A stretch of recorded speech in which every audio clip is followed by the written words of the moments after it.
Black Beauty by Anna Sewell. Chapter 2. Difficult Journeys. One morning I was put into a small carriage to take Squire Gordon and John on a long journey for the Squire's business. I liked pulling this carriage because it was very light and easy to pull. It was raining when we left, and it was also windy, with many leaves blowing across the road. On our journey, we crossed a bridge, and I saw that the water of the river was really high. Many of the fields that we passed were flooded, and sometimes I had to pull the carriage through water on the road. Perfectly. When we got to the town, I had a good rest.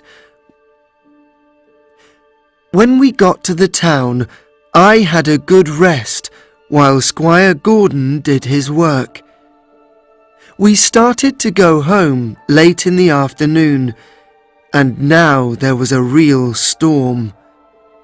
I heard the strong wind blowing through the big trees that we passed.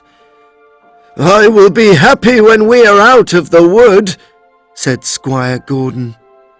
And as soon as he said this, a big tree suddenly fell across the road in front of us with a loud crash. "That was close," said John. "What can we do?" asked Squire Gordon. "We can't go forward," said John. "I think that we'll have to go back home a different way." Perfectly.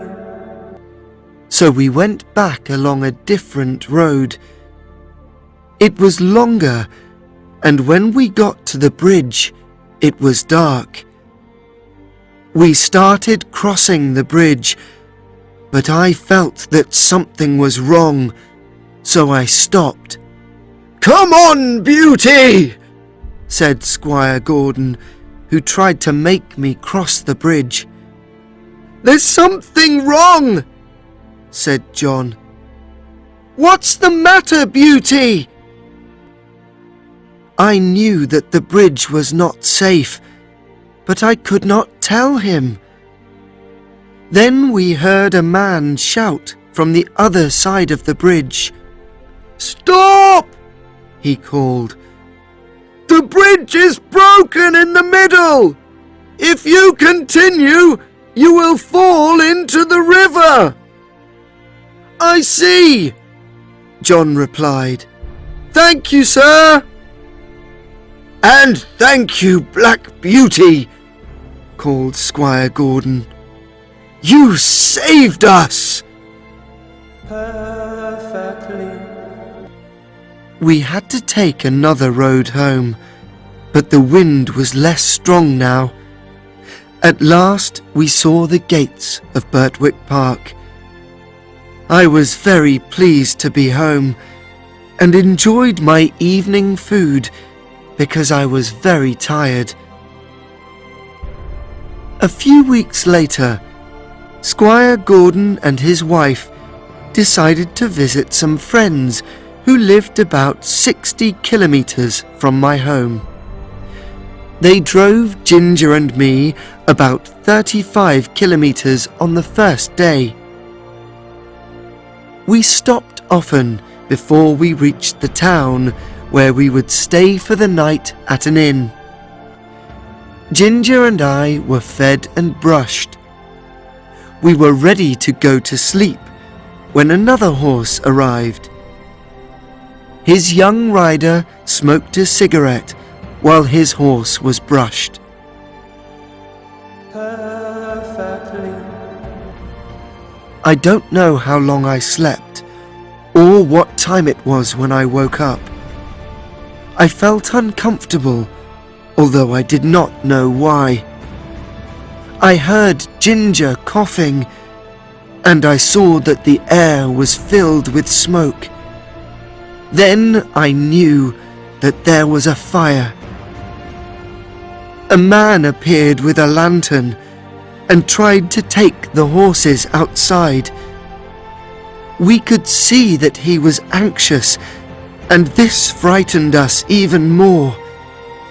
None of us wanted to leave, although we knew we were in danger. What would happen to us? We did not want to go anywhere. Then John arrived. "Come on, my beautiful horses. Wake up, please. It's time to go." He spoke softly and was so gentle with me that I stopped feeling frightened. I slowly followed him out of the building and away from the fire. When I saw that I was safe, I called out for the other horses to leave. Ginger later told me that I had saved her. Perfectly. By now, the fire was bigger, and just as John led Ginger away from the fire, the building collapsed. Finally, some firefighters arrived to try to put out the fire. After many hours, the fire was no more. When we arrived at the house of Squire Gordon's friends the next evening, everyone was talking to John. "It is one of the hardest things in the world to move horses when there is a fire," said Squire Gordon's friend. "What you did to help them was incredible."